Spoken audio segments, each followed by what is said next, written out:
Well, Stephen, speaking of ransomware and storage, we've got something we wanted to take a little bit of a closer look at because our good friends over at NetApp have been updating their ransomware protection solutions, and they've made some new additions to their Automated Ransomware Protection platform, the ARP platform, to address new attack vectors and improve logic for attack detection, including methods like not encrypting all of your data, just encrypting some of it and kind of causing all kinds of chaos because you don't know what got hit. Now, one of the things that I think is a huge discussion point here is the fact that NetApp is claiming a 99% precision in detection of ransomware attacks. They've also announced availability of their Ransomware Recovery Guarantee for Keystone, which is their storage as a service offering. And all of this comes wrapped in part of a larger package full of announcements to things like SnapCenter and BlueXP disaster recovery. But as you mentioned, I'm a security guy, so I'm going to want to focus on the security stuff. But I kind of wanted to open this up to you because you've had a long history working with NetApp, and we've seen them many times at our field day events over the years. What do you think about NetApp getting into this market where they're doing all kinds of detection and things like that? Because one of the things that Krista McComber mentioned in this article is that you no longer have to reboot everything to get the latest definitions for these detection systems. You can kind of slipstream them into the logic. So I no longer have to take everything down to basically, this is how old I am, install new virus definitions. Like, we can keep going at speed. So where do you see the value in these kinds of software offerings coming in a storage platform? Well, I think there's a huge value in that. So I guess let's dive into that first. So as you know, NetApp is one of the very few companies out there that remains 100% focused on data infrastructure, storage solutions, data protection, that sort of thing. They really are, a storage company. And that gives them a unique perspective on this whole market. Ransomware fundamentally is a storage problem. Essentially, we've got companies that are trying to defend the data that is stored on their storage systems, and we've got attackers that are trying to compromise that data. As we discussed with NetApp at a special field day event last year, and as we continue to discuss with a lot of these companies in the storage and data protection space, storage systems are in a unique position to respond to ransomware simply because that's where the data goes. So if you have smarts in the storage system, it can monitor things. It can watch as data is changed. It can detect if data is being encrypted. It can detect anomalous and unusual access patterns. And storage systems can theoretically shut that stuff down. That being said, storage systems are really a servant to applications. And you really don't want your storage platform routinely refusing to store data because it might be ransomware, because that would get in the way of all the other things that you're trying to do with your infrastructure. So what this all means is that if you're a storage system provider, a data infrastructure provider like NetApp, you have to be pretty careful here in how you implement these things. If you make it too aggressive at avoiding ransomware, well, then the system's just not going to work. And then people aren't going to buy it because you won't be able to do whatever you're supposed to be doing. But on the other hand, if you just say, well, that's a problem for an upper layer, I'm not going to worry about ransomware, well, then that doesn't help either. Another challenge here is that some of the ransomware authors are getting smart and they're actually attacking storage arrays. There have been a lot of stories about ransomware systems that go after data protection, that go after storage arrays, that go after snapshots and clones and replicated data as a way to, one, keep from being stymied by storage system features like clones and snapshots, and two, make it even more efficient to lock companies out of their data. Now, for this point, NetApp actually has some pretty nice stuff. One of the capabilities NetApp has is this thing called SnapLock that they've had for a long time, and it's basically it makes the data read-only. SnapLock really works well, and it's hard to undo it. So in other words, if you're trying to modify data to whether it's through encryption or just deleting it or whatever, it's really hard to get around SnapLock because NetApp built that thing to be very resilient. It built it for regulatory reasons. And by having that integrated into a ransomware defense, Well, that's a lot better than what you might get from a system that is just detecting um, uh, encryption and stopping encryption, or a system that just has some snapshots here or there that could be deleted. SnapLock is much more secure. The other thing that I really like here is that they're integrating this with BlueXP. You may not know about this, but BlueXP is a unified data management platform that NetApp has for hybrid cloud. And again, everything I've heard from NetApp and from NetApp customers is that BlueXP is a really nice solution. Having that integrated really helps, because fundamentally, what we're dealing with here, and this is what I want you to talk about, Tom, because I'm interested in your perspective on this. The problem is that most storage people aren't security people, and vice versa. Most security people don't really know much about storage capabilities, storage systems, the risks of storage, et cetera. And so, really, it's incumbent on companies like NetApp and IBM and Pure Storage and Dell and all these other, as well as companies like Rubrik and Veeam and Commvault and Cohesity, all these data protection companies. They have to make their solutions friendly to the security user as well as to the data protection, data management, or storage user.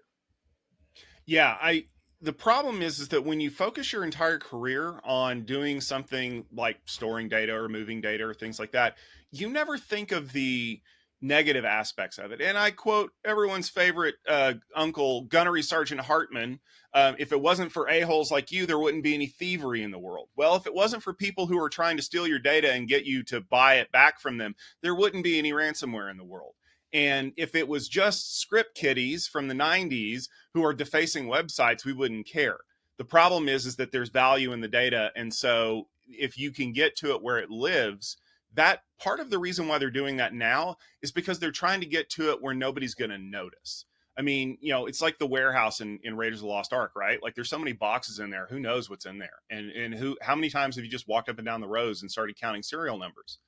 They're hoping that they can encrypt this data, that you won't know it until you go to access it. And then all of a sudden, boom, I have a potential client. Because we've seen a lot of focus on protecting data in flight, NDR, XDR, all of the DR type stuff, detection and response. I mean, when you think about it, most of the in-flight stuff now is encrypted with TLS anyway. So it's difficult to get to that packet. But boy, once it gets stored, I don't know anybody who's encrypting all of their volumes with any kind of solution, because it's expensive from a CPU perspective. It reduces the amount of storage that you can use because the data becomes non-compressible. So I'm just going to keep it out there, and I'm going to hope nobody knows how to get to it. That ship sailed, unfortunately. So security people do need to have a security mindset, but more importantly, they need to know to work with the security team to understand how these features work. Because for me, when I started out, a snapshot was just a quick way to say, okay, if something breaks when I'm about to do this update, I can always roll back. Now, snapshots are a security feature. I make an immutable snapshot, and that way I know that no matter what happens from this point forward, I can always roll back there. It doesn't mean that I have a perfect backup copy, but it means that I have a starting point so that I don't have to completely reset this from scratch. But like you said, the people who are doing this are getting smarter about that. And I think that's something that storage and security people need to understand, is that every time you plug a leak, they're going to find another way to drill a hole. And it's getting more and more sophisticated. And that sounds a little, I don't know, frightening, but it's actually a good thing. Because by plugging all of the other leaks, what you're doing is you're keeping the untalented people out of your network. It's no different than installing a lock on a door or an alarm system or something like that. You're not trying to keep out the dedicated people who are going to break into your house.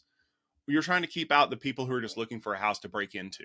Ones who are like, oh, I'm going to run this tool, and man, if it finds some stuff, great, I can exploit that. No, this is a concerted effort by everybody in the system to kind of integrate those security pieces. You've heard the term shift left in security a lot. That means moving security considerations further down the line, earlier into the development cycle. And that's where I think that we're seeing this from an infrastructure perspective. We're looking at the data while it's moving. We're looking at the data while it's being stored. We're looking at who's accessing the data. We're looking at the capabilities of people to move laterally in a network through things like microsegmentation. We're understanding that true data security is at every piece of the conversation. It's not just, oh, well, once we lock it behind this lock and key, it's safe. And I'm glad that companies like NetApp are starting to understand that. And like I said earlier, I feel like this is becoming kind of a table stakes part of the conversation. Like nobody is going to buy from a storage company that doesn't have some kind of a data protection offering, whether it's as something as simple as doing, like encryption detection, entropy detection, or realistically speaking, it's this integrated approach where my devices are feeding a SOAR or a SIEM so that I know that this is going on. And that's where I wanted to come back to that 99% assurance rate. We've all dealt with alert fatigue, right? Like, oh, why is that light red? I don't know. Well, if it's red, it's probably something important, except when it's not. When you have a 99% precision, what that means is we know beyond a shadow of a doubt that if this thing got triggered, you need to take a look at it. That means that it keeps your security teams sharp. So they're not just chasing phantoms. It's not like, the throwing the pebble to distract the guard that you see in the movies all the time. These are the kinds of things that matter to security professionals. And we've heard it at Security Field Day a lot. I don't want you to just throw alerts. I want you to throw high quality alerts that I know are going to be valid for what I need to do to address the situation. And so, Stephen, as a storage administrator, you also have a good background in security. I think you can see the value in not only being precise, but also in, making sure that we're protected at all steps of this kind of storage conversation. Yeah, and to that point, I think, Tom, that the most important thing that I'm looking for these days is companies that can really have the conversation in a credible way with storage professionals. As you mentioned, having anti-ransomware features is table stakes now for storage and data protection products. I expect any product in storage, any product in data protection to have ransomware features. What I'm looking at, though, is the quality of those features and also the quality of the company in terms of their ability to discuss those features. So, for example, our friends over at Commvault, they hired a bunch of really credible security experts to come in and join the company, to join an advisory group, and to help the company to be able to have these conversations with security pros. When we look at what happens at Security Field Day, as opposed to a storage field day or a data infrastructure field day or whatever, what the delegates are looking for is those kind of quality voices, the kind of people who can come in and say, hey, I'm a security person. That's my background. I'm not a storage nerd. And I want to talk to you about this in terms that make sense to you. So when I'm looking at Security Field Day, that's what I'm going to be looking for from these companies. I'm going to be looking for the data protection and storage companies to come in there and say, yeah, you know what? We make storage systems, but here's an expert on security, and they're going to come in and talk about how to use these features and how to make best use of those. And I think that that's what's going to impress the Security Field Day delegates, but also, of course, the audience, the security audience, and it's going to make them maybe go over and talk to their security folk or their storage folks and say, hey, we use NetApp, right? Could we maybe integrate some of these features into our security posture? That's the conversation I want to hear. Well, good news for you, Stephen, because if that's the conversation you want to hear, we have an event coming up where all kinds of conversations like that are going to be happening. So in the weeks ahead, April 10th and 11th, so about a month from now, we're going to be having Security Field Day 11. And we have a great lineup of companies that are going to be talking to us about all kinds of security focused products, whether they're firewalls or cloud security or, SASE or data protection. You can go to techfieldday.com and you click on the link for Security Field Day, and you can always catch the latest group of people who are presenting, as well as the delegates who are going to be there, including Krista McComber, who we've mentioned a couple of times here from the Futurum Group, as well as Shira Rubinoff. And we're very excited to have her there. She is one of the leading names in the cybersecurity space, and I know she's going to have an opinion on some of the things that are going on. And Stephen, after that, you're on deck with something cool.